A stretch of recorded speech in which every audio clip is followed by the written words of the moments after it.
কি পারেও বটে লোকটা ঘুমোতে, হ্যাঁ? বাপরে বাপ, যেমন নাক ডাকা তেমনই আলছে মিয়া। সুজি মামা কখন উঠে এখন হাই তুলছে, আর এই লোকটা ঘুমোচ্ছে তো ঘুমোচ্ছে, হ্যাঁ? আহ বিরক্ত করো না, দেখছো না বিশ্রাম করছি। মাথা ঠিক রাখার জন্য ঘুম খুবই দরকারি, বুঝলে? কি গো, গোপালের গিন্নি আর জল আনতে যাবে না? এরপর গেলে তো মাথার চাঁদি ফেটে যাবে। চলো চলো, কত দূরে যেতে হবে মনে আছে তো? বল শুনছ তো, মাথার চাঁদি ফাটিয়ে সেই কত দূর যেতে হবে, হ্যাঁ? আচ্ছা বলি, তোমার শরীরে কি কোনো দয়া মায়া নেই, হ্যাঁ? বউ সেই কোন দূর থেকে জল মাথায় করে নিয়ে আসবে, আর তুমি নাকে তেল দিয়ে ঘুমোবে, হ্যাঁ? তোমার নিশ্চয়ই কুম্ভকর্ণের বংশের জন্ম, তাই না? হ্যাঁ, ওই কুম্ভকর্ণ আমার মামাতো শালার পিসতুতো ভাই। এই শোনো, তোমার সঙ্গে কথা বলার কোনো ইচ্ছেই আমার নেই। তোমার বাক্কিবার মহারাজকে গিয়ে শুনিও। আমি এখন চললাম। কথা বলতে বলতে যে নাক ডাকে সে একটা অমানুষ, সে ব্যাপারে আমার কোনো সন্দেহ নেই।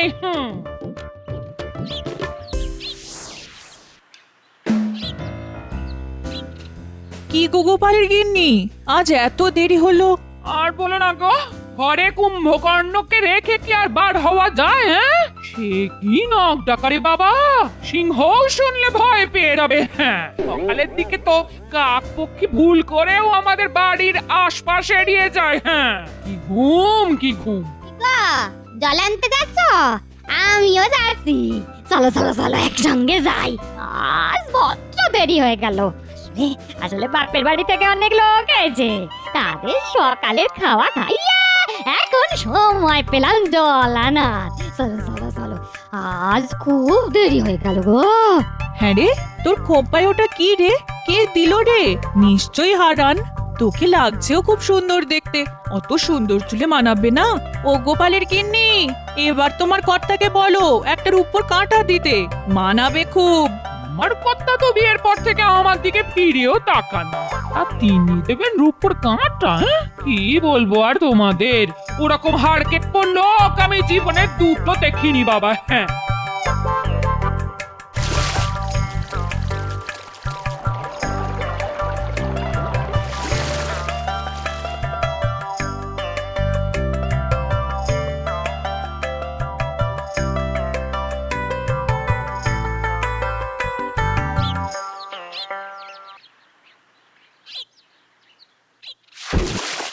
আরে আরে আরে, আহা, কলসিটা এমন ভাবে রাখলে যে ভেঙে যেতে পারে। খুব খুব অন্যায় হয়ে গেছে গো, আমাকে তুমি ক্ষমা করে দাও গো, আর হবে না। হ্যাঁ, বাবা, আজই কি কথা শুনি মন্থরার মুখে।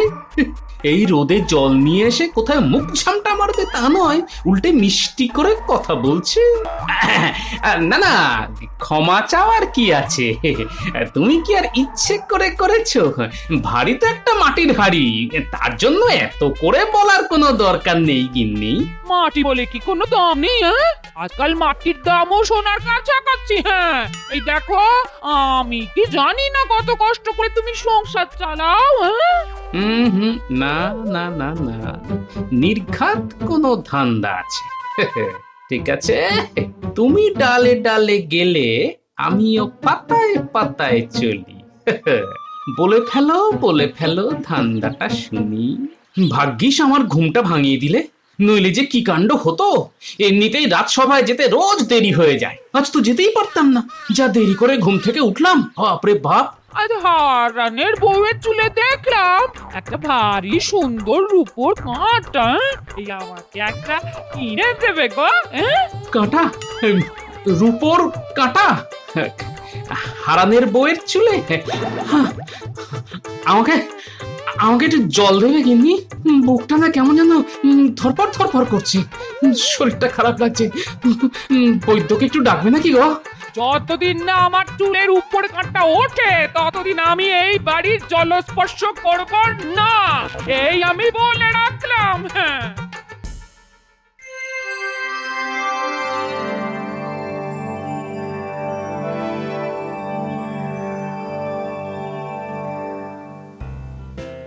আজ গোপালকে এত শুকনো শুকনো লাগছে কেন?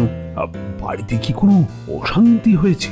মহারাজ, গোপালের খাবার যা চাহিদা তা মেটাতে গেলে প্রত্যেক সংসারেই অশান্তি লাগবে।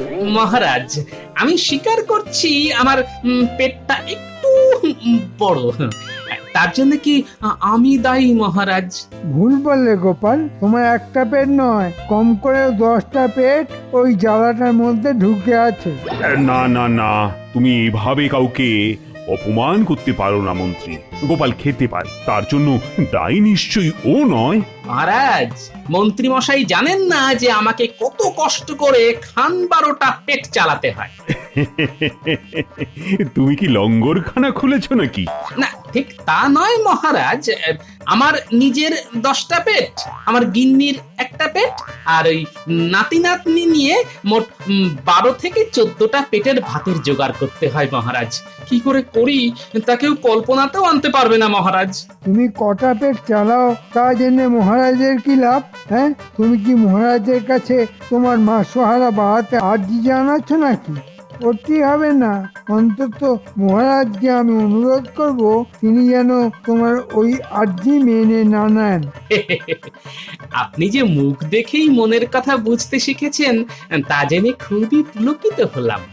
মহারাজের যদি মন্ত্রীকে এখন থেকে বাইরে একটা বসার জায়গা করে দেন, তাহলে ওই মানুষের ভাগ্য গণনা করে ওনার একটু বাড়তি রোজগার হয় মহারাজ। আর অন্য পথে রোজগারের কথা ভাবতে হবে না। মহারাজকে আমি কিছুতেই গোপালের ফাঁদে পড়তে দিতে পারি না। মহারাজ, গোপালকে এই সাহায্য করলে আমি কিন্তু আর রাজসভায় আসবো না।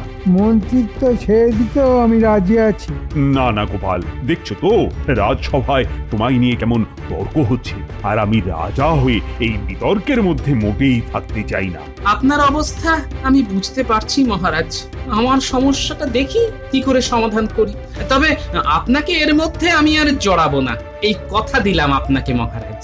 দেখো গোপাল, তোমাকে আমি খুব ভালোবাসি, তাই খালি হাতে তোমায় ফিরিয়ে দেব না, কিন্তু সেটা ধারও নয়, দানও নয়। বুদ্ধি করে যদি আমার কাছ থেকে মোহর জোগাড় করতে পারো তো আমি বুঝবো তোমার এলেম আছে। মোহর তখন আমি তোমাকে দেব স্বেচ্ছায়, হাসতে হাসতে। সবই আমার কপাল, শেষ পর্যন্ত মহারাজকে ঠকিয়ে উপার্জন করতে হবে আমার।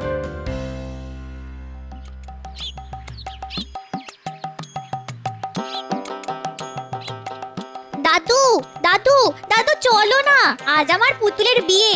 চলো চলো চলো, দেখে আসবে চলো। কি বললি? তোদের পুতুলের বিয়ে? তা বর এসে গেছে? না, এখনো আসেনি, একটু পরেই আসবে। চলো না চলো না, দেখে আসবে। হ্যাঁ হ্যাঁ, চল চল চল চল চল। তা কোণে কে সাজালো? দিদা কি সুন্দর সাজিয়েছে, তা চোখে না দেখলে বিশ্বাসই করতে পারবে না। মনে হয় তোর দিদার কোণে সাজার শখ হয়েছে। কোণে কোণে সাজার শখ, পুতুলের বিয়ে। আচ্ছা আচ্ছা, হ্যাঁ হ্যাঁ হ্যাঁ, মাথাটা অল্প অল্প খুলছে মনে হচ্ছে। আরে তাই তো, এটা করলেই তো হয়।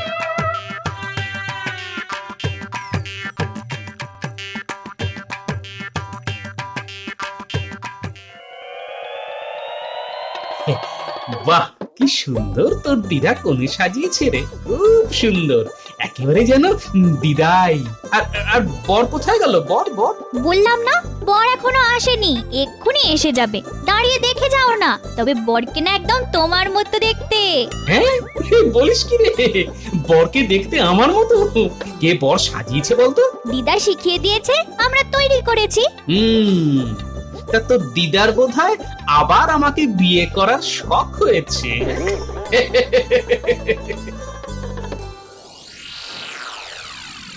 বুঝলে বউ, আজ গোপাল মহারাজের কাছে মোহর ধার চাইতে এসেছিল। আমি মহারাজকে বলে তা বাতিল করিয়ে দিয়েছি। বেশ করেছো, একটা হার কেপন লোক, তারা তো খরচ কিসের? বউকে তো একটা ভালো শাড়িও কিনে দেয় না, গয়নাগাটির কথা তো বাদই দিলাম, তাহলে এত মোহর ওর লাগে কি করে? কে জানে, এতগুলো প্রশ্ন নিয়ে এখন আর খেলা সামলাতে পারছে না, এই আর কি। আমার তো মনে হয় নিশ্চয়ই আর একটা সংসার আছে, না হলে এত মোহর ওর কোন কাজে লাগে? তা ঠিক কথাই বলেছ। দেখতে হবে ওর আলাদা কোনো সংসার আছে কিনা।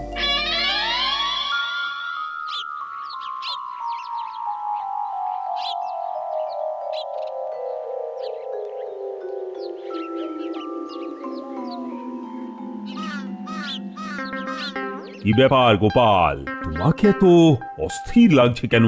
হবে না, বুদ্ধি লড়াই লড়তে গেছে আপনার সঙ্গে, আমি থাকতে পেরে উঠবেন না, তাই এত অস্থির হয়ে আছে। হ্যাঁ, তাই নাকি গোপাল? তা তোমার এত বুদ্ধি, আমার সঙ্গে না হয় নাই বা পারলে, তাতে কি যায় আসে? আগে আপনার সঙ্গে বুদ্ধিতে আমি কখনোই পারবো না, বিশেষ করে মন্ত্রী মশাই যতক্ষণ আপনার পাশে আছেন সেটা আমি জানি।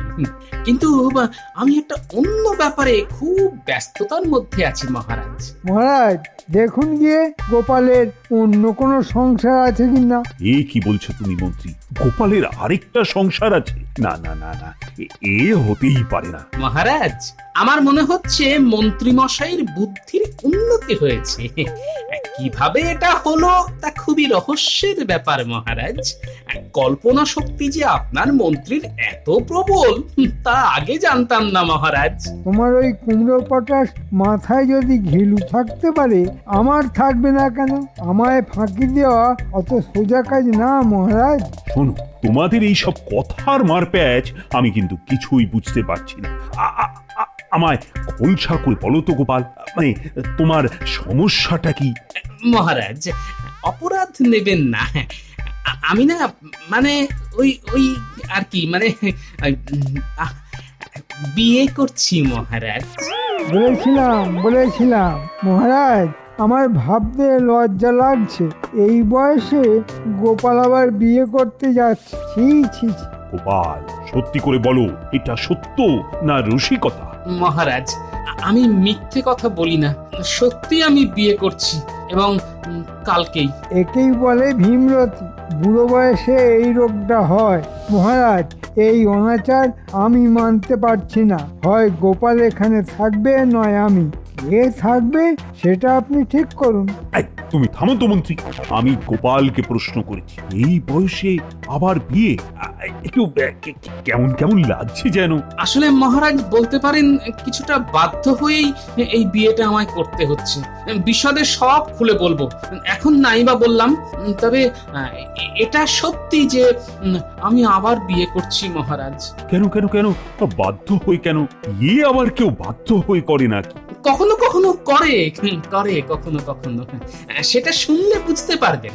এসব বাজে যুক্তি মহারাজ।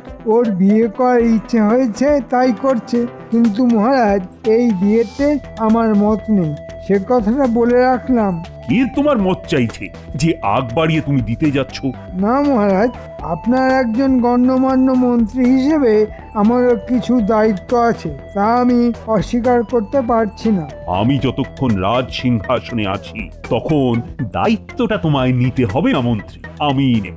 তা বলো গোপাল, বলো, তোমার বউকে কবে আশীর্বাদ করতে যাব? মহারাজ, বিয়ে কালকে, বউ আসবে পরশুদিন। খাওয়া দাওয়াটা আমার বাড়িতেই না হয় করবেন। সেদিন রাজসভার সবাইকে আমন্ত্রণ আমার গরিব কুটিরে।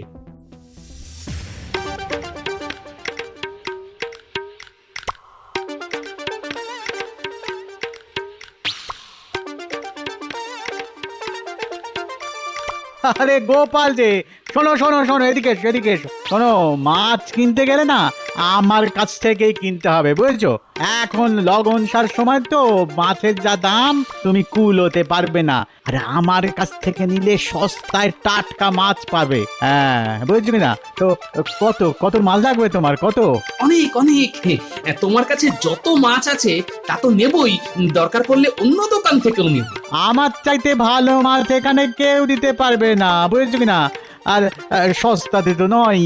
দাও দাও দাও, যত পারো মাছ দাও, ভালো দেখে দেবে কিন্তু, নইলে বুঝতেই পারছো কি হবে। তার পাচ্ছি না, মহারাজকে বলে দেবে, এই তো। তা গোপাল, এত যে মাছ দিচ্ছ দাম দিতে পারবে তো? আমি দাম দেবো কেন? দাম তো দেবে মহারাজ। মহারাজের কথাতেই তো মাছ নিতে আসা। ও তাই বলো। আচ্ছা তাহলে নাও নাও নাও, কত মাছ নেবে নাও। দাঁড়াও দাঁড়াও দাঁড়াও দাঁড়াও দাঁড়াও, আমি আমি আমি আমি আমি বেছে বেছে ভালো মাছ দিচ্ছি। মহারাজ বলে কথা, বুঝেছো কিনা? ভালো না দিলে তো শুলে চড়তে হবে। হ্যাঁ, সেটা মাথায় রেখো কিন্তু। কি হলো? বলি আমার রূপোর কাঁটা কোথায়? আরে হবে হবে, আমি যখন কোনো কথা দিই তার কখনো খেলাপ করি না গিন্নি। রূপোর কাঁটা তুমি পাবেই, কিন্তু একটা শর্তে, তোমাকে মৌনব্রত পালন করতে হবে। মৌনব্রত পালন করব আমি? কেন? কি দায় পড়েছে আমার? না করলে কিন্তু রূপোর কাঁটা পাবে না। আমি সেই দোকানে গেছিলাম যেখান থেকে হারানের বউ রূপোর কাঁটা কিনেছে। ও বাবা, সেই দোকানদার যেমন তেমন নয়, সবাইকে কাঁটা বিক্রি করেই না। আগে তাকে দেখবে রূপোর কাঁটা কিনে তার মধ্যে কোনো অহংকার প্রকাশ পাচ্ছে কিনা। যদি একবারও সেটা দেখতে পায় তবে কাঁটা বিক্রি করবে না। হ্যাঁ, এমন তার নিয়ম। সে আসছে, তুমি ভালো শাড়ি পরে তার সামনে একদম চুপ করে থাকবে, বুঝেছো? না, কিছুতেই বুঝতে পারলাম না। রূপোর কাঁটার জন্য আমি সব মেনে চলবো, হ্যাঁ, তবে তাতে যদি না পাই তবে তোমার একদিন কি আমার একদিন। হ্যাঁ, সেটা মনে রেখে যা বললাম তা অক্ষরে অক্ষরে মেনে চলবে, কেমন?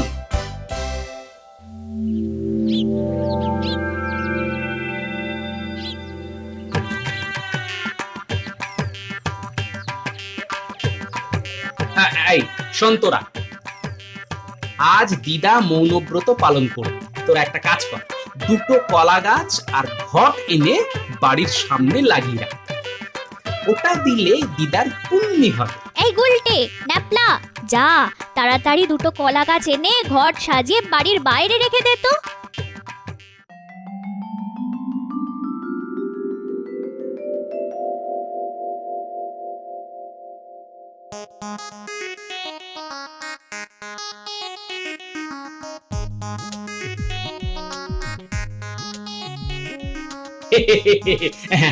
আসুন আসুন মহারাজ, আমার কি সৌভাগ্য, আজ আমার বাড়িতে আপনার পদধূলি পড়লো। ঠিক আছে ঠিক আছে, আমার সঙ্গে এতটা বিনয় না করলেও চলবে। তা দেখি দেখি তোমার বউয়ের মুখটা আশীর্বাদ করতে হবে তো। এদিকে আসুন মহারাজ, এদিকে আসুন। আরে লজ্জার কি আছে? তুমি গোপালের বিয়ে করাবো। এই নাও 100 সোনার মোহর, আমার তরফ থেকে এই উপহার দিয়ে তোমায় আশীর্বাদ করলাম। কি হচ্ছে কিছুই তো বুঝতে পারছি না। হ্যাঁ, যাক বাবা, সোনার মোহর দিয়ে একটা রূপোর কাঁটা হবে না? নিশ্চয়ই হবে, নিশ্চয়ই হবে। গোপাল, তোমার বউকে বলো ঘোমটা সরাতে। এই মুখটা তো দেখি একবার। এবার মুখটা দেখাও বউ, স্বয়ং মহারাজ তোমার মুখ দেখতে চাইছেন। এবার ঘোমটাটা সরাও। কি গোপাল, এ তো তোমার পুরনো বউ, কিন্তু তুমি যে বললে আবার বিয়ে করেছো। মহারাজকে ডেকে নে। তুমি কি আমাদের সঙ্গে মস্করা করছো? মহারাজ, এর একটা বিহিত হওয়া দরকার। গোপাল, এটা তুমি কি করলে? আরে লজ্জায় যে আমার মাথাটা হেঁট হয়ে গেল। কেন মহারাজ, আপনার মাথা হেঁট হবে কেন? আমি তো আপনাকে বলেছিলাম আমি বিয়ে করছি। একবারও তো বলিনি পাত্রীটিকে। আপনিই বলেছিলেন বুদ্ধিতে আপনাকে পরাজিত করতে পারলে আমার প্রয়োজনের তুলনায় বেশি মোহর পাবো। আপনি মহান, নিজেই স্বীকার করুন। আমি কি কোনো তঞ্চকতার আশ্রয় নিয়েছি মহারাজ? তোমার সঙ্গে বাজিতে পরাজিত হতে আমার কোনো লজ্জাই নেই, বরঞ্চ এটা ভেবে আনন্দিত হচ্ছি একজন প্রকৃত বুদ্ধিমানের কাছেই আমি হার স্বীকার করেছি। না না না না, তোমার তুলনা একমাত্র তুমি গোপাল। আরে তাড়াতাড়ি বলো, তোমার মাছের দাম কত পড়েছে? নাও নাও, এই 5 মোহর। এটা কিন্তু একটু বেশি দিলাম। দামের কথা পরে হবে, আগে বলো তো মহারাজ মাছ খেয়ে কি বললেন? মহারাজ বললেন, তো মাছ নয়, মনে হচ্ছে রসগোল্লা খাচ্ছি। একেবারে খাঁটির উপর কাঁটা দেখাও তো ভাই। গিন্নির জন্য নেবে তো, তাহলে এটা নিয়ে যাও, একদম খাঁটির উপর, কিচ্ছু মেশানো নেই। দাম কিন্তু একটু বেশিই পড়বে। আরে দামের কথা তুমি বলবে কেন? বলবো তো আমি, সোনা দিয়ে রূপো কিনছি, তাতে বলছো দাম একটু বেশি পড়বে? এই নাও সোনার মোহর, এবার কাঁটাটা হাতে দাও, গিন্নির চুলে পরিয়ে দিয়ে আসি।